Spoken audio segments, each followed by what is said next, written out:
Nah, elemennya apa saja? Elemen itu berarti unsur-unsur yang ada di dalam berpikir kritis. Kalau tadi kan saya jelaskan prosesnya. Kalau ini apa sih isinya pikiran yang kritis itu? Yang pertama, question. Maksudnya ya problem. Problemnya jelas. Nah, itu question namanya. Makanya kemarin minggu pertama kita membahas tentang cara bertanya yang benar. Nah, itu hubungannya dengan question. Yang kedua, information. Jadi, informasinya. Yang ketiga, interpretation. Interpretation itu pemahamannya.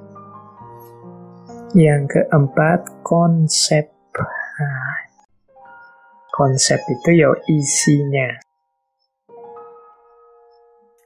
Yang kelima, assumption, asumsinya. Yang keenam, implication, akibatnya. Yang ketujuh, point of view, sudut pandangnya. Yang kedelapan, purpose, tujuannya. Jadi dalam satu konstruksi berpikir kritis, di situ pasti ada problem atau pertanyaan, ada informasi, ada interpretasi, ada konsep, ada asumsi, ada implikasi, ada point of view, sudut pandang, ada purpose, tujuan. Problemnya apa sih? Ini question. Ini masalahnya apa? Intinya apa? Nah, itu question. Kalau questionnya tidak cocok, problemnya tidak sesuai, ya berarti perlu dikritisi. Yang kedua, information. Information itu berarti datanya dari mana? Jadi, argumennya dari mana? Dasarnya dari mana? Itu information. Faktanya di mana? Itu information. Yang ketiga, interpretation. Interpretation itu berarti ya pemahamannya. Problem dia apa sih? Data dan faktanya seperti apa? Pemahaman dia bagaimana? Itu interpretation. Konsep. Kalau konsep itu ya isi pikirannya, isi gagasannya. Itu biasanya konsep-konsep. Kemudian asumsi. Tadi sudah saya jelaskan ya tentang asumsi. Tadi pemahaman-pemahaman awal sebelum dia melakukan aktivitas pemahaman yang saat ini dilakukan, itu asumsi. Asumsinya apa? Dia kok memahami begitu? Kemudian implikasi. Kalau implikasi ini efeknya. Kalau pikirannya kita anggap benar, kira-kira akibatnya untuk masyarakat seperti apa? Itu implikasi. Kemudian point of view. Point of view itu dari sudut mana kita memahaminya. Oh ya, kalau dilihat dari sisi itu sih, memang Indonesia ini termasuk maju. Tapi kalau dilihat dari ininya, ya masih banyak yang harus ditingkatkan lagi. Nah, ini point of view. Kemudian jangan lupa juga purpose. Purpose itu tujuan. Apa sih tujuannya kita membahas ini? Ingin mengkritik, ingin mendukung, atau ingin menjernihkan permasalahan, atau hanya sekedar tahu saja. Ini harus jelas. Karena kadang-kadang kita melakukan aktivitas berpikir serius tapi tidak jelas targetnya apa, tujuannya kemana.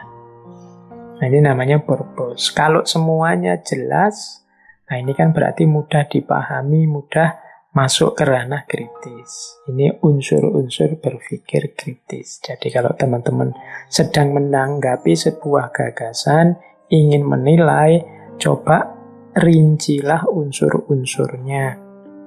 Question, information, interpretation, konsep, assumption, implication, point of view, dan purpose.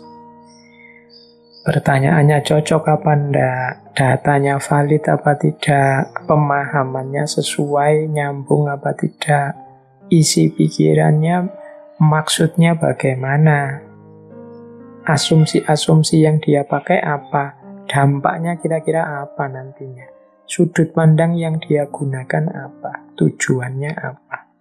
Nah, ini unsur-unsur berpikir. Kalau hasilnya sesuai dengan standar, berarti dia benar. Kalau tidak, ya berarti keliru. Kalau dia cocok dengan standar kejelasan, akurasi, presisi, relevansi, kedalaman, keluasan, kemasukakalan, dan keadilan. Kalau ini masuk ke kriteria-kriteria ini, berarti gagasan tersebut bisa kita anggap benar. Pikiran tersebut kita anggap termasuk pikiran yang jelas dan benar dan kritis. Baik, semoga bisa ditangkap ya, standar dan elemen. Kita lanjutkan. Nah, ada beberapa perilaku atau sikap yang harus kita hidupkan saat kita melakukan aktivitas berpikir kritis. Ini seperti dialog kemarin ya, saya bagi 3. Perilaku kritis sebelum berpikir, perilaku kritis saat kita berpikir, dan perilaku kritis setelah kita berpikir. Oke, ambil nafas sebentar. Boleh minum kalau yang sudah menyiapkan minum. Nah, sebelum berpikir, ini semoga kita bisa menghidupkan perilaku-perilaku yang positif ini. Jadi sebelum berpikir itu maksudnya ya sebelum kita masuk ke ranah berpikir kritis. Yang pertama apa? Terbuka, openness. Terbuka itu berarti kita mau menerima masukan, menerima data dari mana saja. Jadi menggali informasi seluas mungkin. Kadang-kadang kita menyampaikan cara berpikir mbok kita ini yang terbuka, yang inklusif itu kalau diucapkan enteng, tapi begitu dijalani prakteknya agak susah. Apalagi keterbukaan terhadap orang atau kelompok orang yang kita benci. Itu biasanya kita sudah sama sekali mata dan telinga kita tertutup. Jadi pokoknya kalau dari dia atau tentang dia pasti salah dan jelek. Nah ini berarti kita tidak bisa menghidupkan kualifikasi yang pertama. Berarti kita akan sulit nanti untuk berpikir yang kritis. Orang kritis itu harus terbuka. Informasi dari mana saja dipersilahkan masuk. Meskipun juga tidak kok terus masuk itu terus diterima, diikuti, ya enggak. Tapi sebagai informasi, sebagai data untuk diolah, nanti diputuskan. Mana yang saya ikuti, mana yang tidak, itu urusan nanti yang berbeda. Tapi dalam proses berpikir itu kita harus terbuka. Jangan sampai tadi, karena ada prinsip fairness, kita tidak adil. Yang kita dengarkan dari yang kita suka saja, yang kita setujui saja. Itu berarti kita kehilangan prinsip yang pertama. Prinsip keterbukaan. Kemudian yang kedua, jujur. Nah, jujur ini yang benar disampaikan sebagai benar, yang salah dipahami dan disampaikan sebagai salah. Nah, ini namanya jujur. Kelihatannya sepele juga, tapi penerapannya ternyata juga tidak sederhana. Apalagi hidup kita ini kan banyak disetir oleh suka dan tidak suka, seperti yang saya jelaskan tadi. tentang yang tidak kita sukai, ya biasanya kita ini tidak adil. Kalau sudah tidak adil, ya berarti tidak jujur. Kalau ada yang jelek-jelek dari kelompok kita sembunyikan. Atau kita tafsir ulang, atau kita jelaskan versi kita biar maunya salah, tidak jadi salah. Ini namanya sudah tidak jujur, tidak objektif. Berpikir kritis harus jujur. Kalau tidak punya kualifikasi jujur, ya nanti hasilnya pasti tidak memuaskan. Yang ketiga, ingin tahu. Jadi ini gandengannya terbuka tadi ya. Diri kita terbuka. Kalau terbuka itu kan kesannya pasif. Dari mana-mana masuk. Tapi juga ada unsur aktifnya, yaitu ingin tahu. Tidak menerima begitu saja apa-apa yang masuk. Nah, itu ingin tahu namanya. Di antara mentalitasnya ilmuwan, itu ingin tahu. Di ilmuwan itu kan orang yang banyak ilmu atau orang yang cinta ilmu. Dia tidak mudah puas dengan yang dipahami saat ini. Dia merasa selalu kurang saja. Itu berarti punya mental ingin tahu. Kemarin di sesi pertanyaan itu ya sudah saya jelaskan tentang curiosity. Daya ingin tahunya manusia. Yang ketika dia dewasa sering hilang karena ditelan oleh common sense, kebenaran-kebenaran sosial yang belum teruji. Yang keempat, perilaku kritis sebelum berpikir adalah skeptis. Ya skeptis ini kalau diterjemahkan letterlek ya ragu-ragu. Maksudnya meragukan.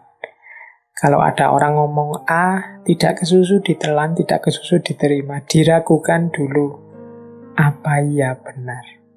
Loh ini ada dalil Al-Qur'annya ya. Iya sih saya tahu ada ayatnya, tapi apa pemahaman ayat itu harus begitu? Harus seperti itu. Tidak adakah pemahaman yang berbeda? Nah, itu namanya skeptis. Jadi saya percaya sih Al-Quran itu pasti baik, pasti benar. Tapi engkau kan manusia. Kadang-kadang juga ada khilafnya, ada kelirunya. Makanya tidak kesusu saya terima, saya uji dulu. Nah ini namanya perilaku skeptis. Ya memang rasanya menjengkelkan kalau ada orang skeptis itu. Kita ngomong apa dia tidak percaya. Kita menyampaikan apa dia ingin menguji kebenarannya dulu. Tapi kalau tidak ada sikap skeptis, nanti kita bisa mudah tertipu, mudah tertelan berita-berita palsu. Mengapa hari ini merajalela banyak terjadi hoax, berita palsu, yang padahal bohong tapi kok viral? Ya karena jangan-jangan kita sudah kehilangan perilaku skeptik. Jadi perilaku yang tidak mudah percaya begitu saja tentang sesuatu. Oke, jadi perilaku kritis yang keempat, skeptik. Perilaku kritis yang kelima itu optimis. Jadi optimis itu, ya saya sekarang belum tahu, tapi saya akan berusaha. Pada saatnya saya akan ketemu kebenaran, itu optimis. Ya saya masih skeptis ini, masih ragu-ragu dengan kebenarannya. Akan saya kejar. Pasti ketemu apakah ini berita benar apa berita palsu. Ini berarti sikap optimis, percaya diri, yakin bahwa aku mampu dengan usaha yang maksimal untuk menemukan kebenaran. Nah, ini sikap optimis, jangan pesimis. Kalau pesimis itu biasanya tidak percaya diri. Wah, apalah saya ini Pak, mungkin saya ya tidak mampu. Pingin sih Pak sebenarnya saya itu tidak termakan hoax, saya tidak ikut-ikutan viral-viralan, tapi ya gimana lagi lah Pak, situasinya hari ini seperti ini. Itu mental pesimis namanya. Percayalah kalian pasti bisa kalau mau. Kalian pasti mampu kalau memang niat. Jadi optimislah untuk bisa menemukan kebenaran. Ya kalau tidak optimis kamu pastinya malas untuk berpikir kritis. Jadi tetaplah optimis. Kemudian selain optimis adalah berani. Jadi berani ini kalau di situ saya tulis diutamakan berani kalau memang salah. Yang kalau pakai peribahasa sih berani karena benar, takut karena salah. Cuma yang dimaksud di sini berani untuk menanggung resiko salah. Biasanya orang itu kalau tidak berani salah, itu kan tidak berani ngapa-ngapain. Mau sih Pak kesana, tapi nanti kalau keliru gimana? Pingin sih Pak nulis, tapi nanti kalau diketawain orang gimana? Akhirnya tidak jadi nulis. Ini bukan karakter pemberani. Pemikir kritis itu berani. Jadi tidak sekedar pasrah saja mengikuti pikiran orang lain, dia juga berani untuk melakukan analisis, melakukan evaluasi, membangun gagasannya sendiri. Nah nanti kalau salah gimana? Ya kalau salah diluruskan. Pasti banyak orang yang bersedia meluruskan. Jangan minder. Kadang-kadang kita itu sebenarnya tahu, tapi tidak mau tampil karena tidak percaya diri. Karena pesimis dan tidak berani. Ini kalau saya sambung dengan teorinya Imam Ghazali yang tadi saya sebut di depan, yang seperti ini itu adalah orang yang tidak tahu kalau dia itu sebenarnya tahu. Jadi orang ini tidak sadar, kamu itu sudah pinter, kamu itu sudah mampu, kamu itu sudah ngerti. Tapi karena engkau tidak percaya diri, karena engkau pesimis, akhirnya engkau tidak berani melakukan hal-hal yang positif, yang konstruktif, yang manfaat untuk umat dan masyarakat sekelilingmu. Beranilah. Kalau versinya Imam Ghazali, menghadapi orang semacam ini itu seperti orang tidur. Orang tidur berarti apa? Bangunkanlah. Sadarkanlah dia bahwa dia mampu. Sampean itu hebat kok. Ilmumu sudah tinggi, sudah ikut ngaji filsafat berapa ratus sesi. Kalian sudah mampu. Tinggal beranilah dan optimislah. Nah ini perilaku berpikir yang tergolong kritis. Dan yang terakhir, kalau ini pastinya ya, sabar dan tangguh. Jadi tekun, telaten. Ya memang kadang dalam proses berpikir yang kritis itu ada jatuh bangunnya. Jadi ada kalanya kita berhasil menemukan kebenaran, ada kalanya tidak ketemu-ketemu sampai kita capek, sampai dipending, sampai tapi kita tetap harus sabar dan tangguh. Sebagaimana saya sebut tadi, kebenaran ini fitrah. Fitrah kita adalah hidup dalam kebenaran. Kita tidak akan betah hidup dalam kesalahan. Maka kita harus sabar dan tekun mengejar kebenaran. Ya, jadi itu perilaku-perilaku kritis yang harus kita hidupkan sebelum berpikir.